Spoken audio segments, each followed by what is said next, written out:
What's up out there, YouTube? It's James coming back at you with another informative video. I hope you guys are doing well out there on this beautiful Tuesday night.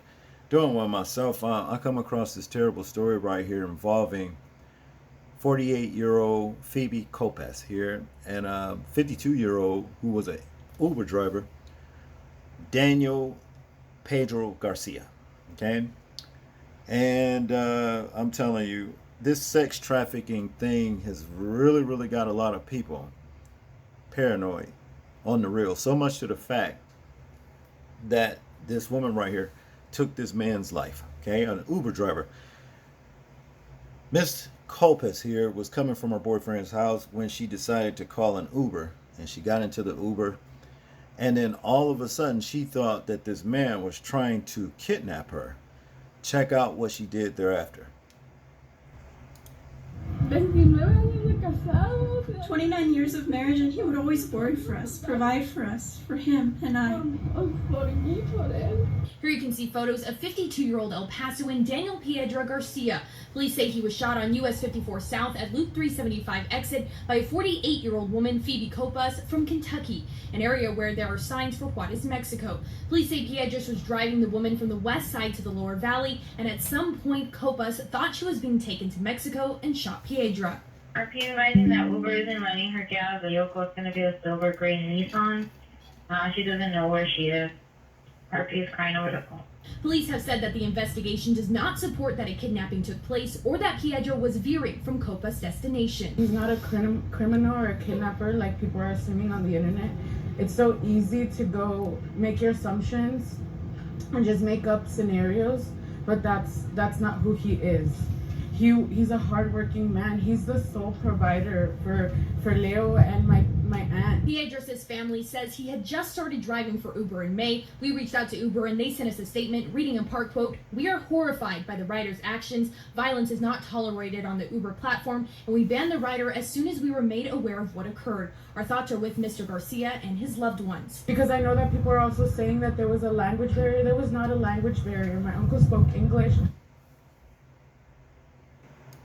Woman accused of shooting an Uber driver on US 54 is being behind bars, being charged with aggravated assault. Good evening, I'm Carla Draxler, and thank you so much for joining us tonight.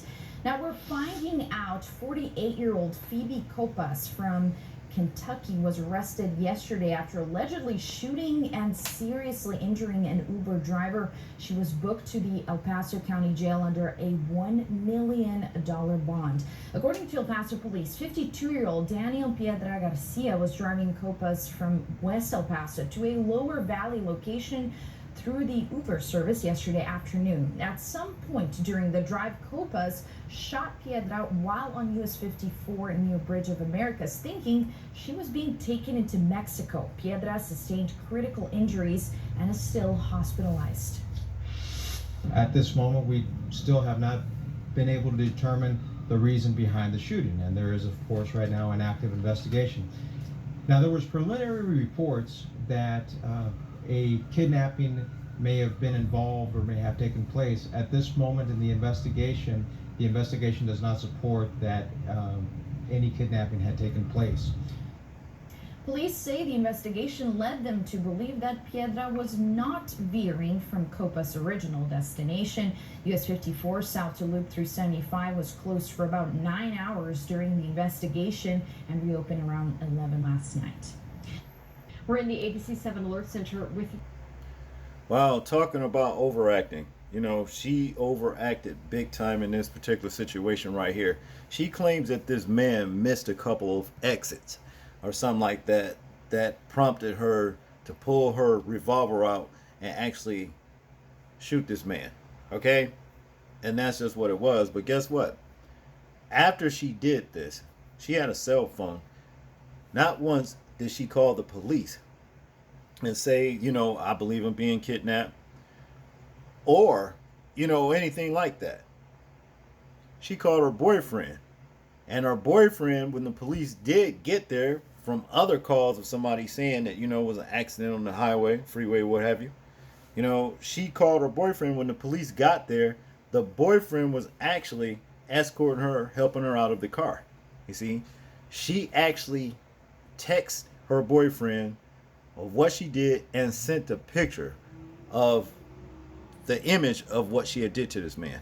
Okay, this woman is off right here, and that's basically what it all boils down to. Now, I know that a lot of women are out there being trafficked and what have you, but I don't believe that this woman right here was being trafficked.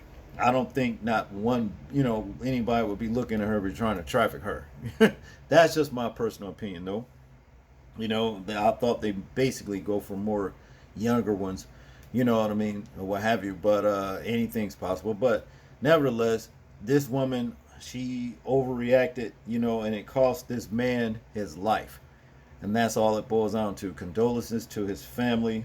I know that's not enough, but the thing is this: when we're out there on the grind, we have got to watch ourselves around these crazy ass people, because these people are doing all kinds of things you may not even think that they are thinking. They have a lot of wickedness on their minds, and that's just what it is. And it's actually causing people their jobs or lives or health or whatever, just because of what some dumbass is thinking to themselves. You understand? I want you guys to tell me what you think about this particular video right here. I'm interested in hearing your thoughts on it in the comment section. Like, comment, share, and subscribe. People, please remember to live your life as though we're being watched, simply because we are. This is James, and I'm out. Peace.